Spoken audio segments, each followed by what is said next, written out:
So what's going on YouTube? I just wanted to do a video on this, the DJI Neo 2. Let's get into the video.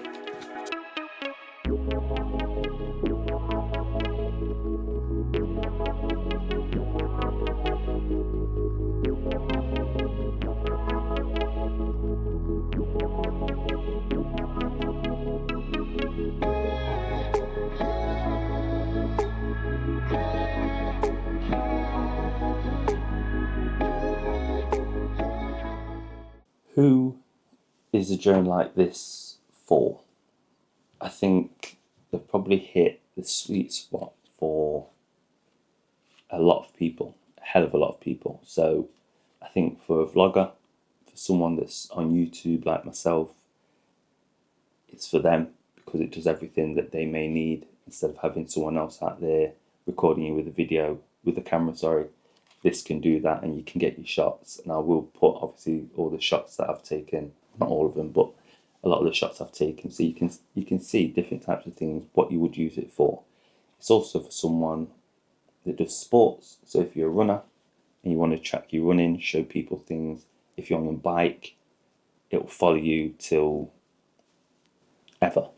It'll follow you till the battery runs out. It's not going to lose you. Just got to be mindful that it's not invincible and the tracking isn't perfect. So it will dodge one branch, but if there's multiple, it's not going to try and cut, duck, dip, dive, dodge and weave through all these branches. So just be mindful of where you're flying it.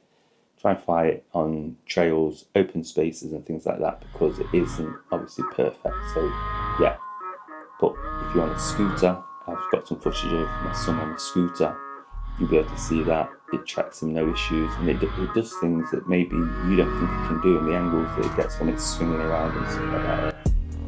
Yeah, top 10. So yeah, I give this very, very high marks for what I need it to do, and I think for what most people would need their drone to do.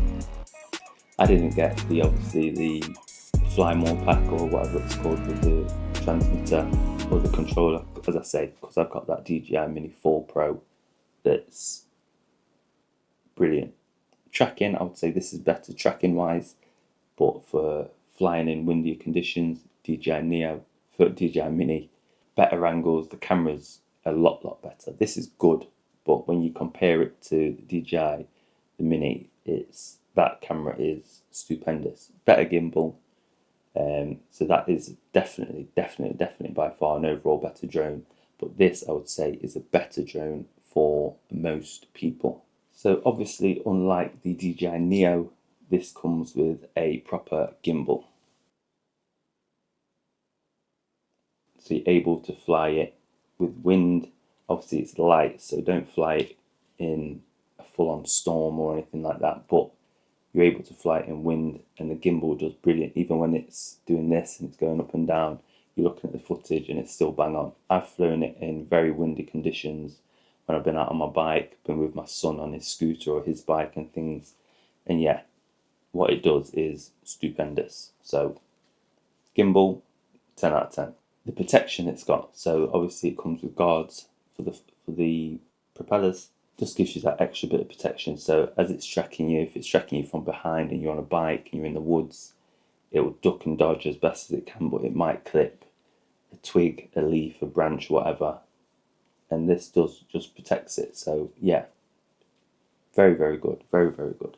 So for this being DJI's smallest drone, it's obstacle avoidance, it's got LiDAR, it's got infrared on the bottom. So the way it senses things is brilliant. The way it tracks things and doesn't lose its tracking, even if you're going on your bike, a scooter, running, you can have it set off to the side and it'll track you and you'll see it fly. It'll be flying like this. But when you look at the footage, it's bang on, and it's very capable, very capable.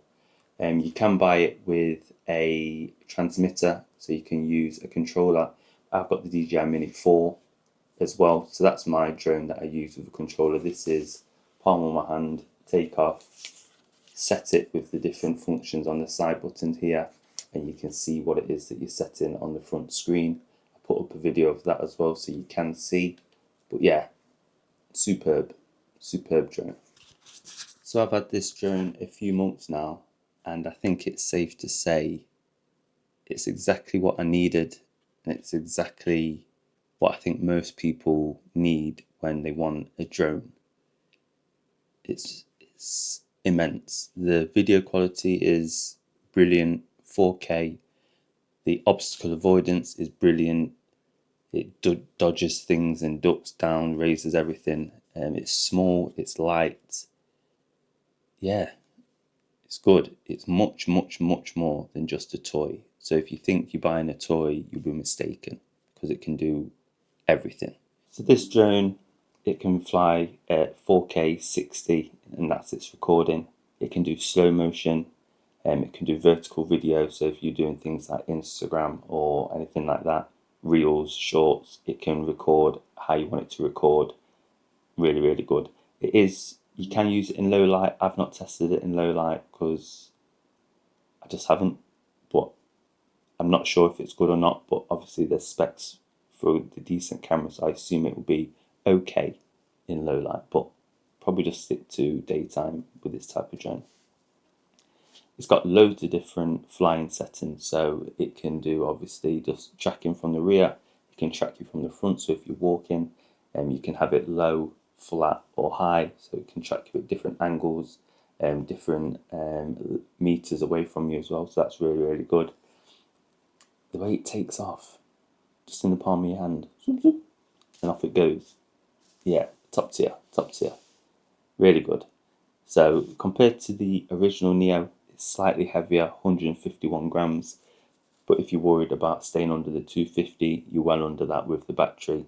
So no issues there. 49 gigs internal memory. So that's something that I think is a really, really good thing. Haven't got to faff around with SD cards or anything like that. It's not a massive amount of memory, but for what you need, drag it onto your computer, go again, drag it onto your laptop, whatever it is that you're doing, and go again. So there will be no issues at all. I've flown this several different times over the past couple of weeks. I've not deleted anything yet. I think I've still got maybe like 20 gig or so left. So fully capable. Memory storage is fine. No issues there. You've just got to be mindful of it. And if you do shoot long videos, or if you do shoot every day over a number of weeks, you will just have to manage that storage, which I shouldn't think is an issue. Yeah, this is mega. Buy it. Yeah.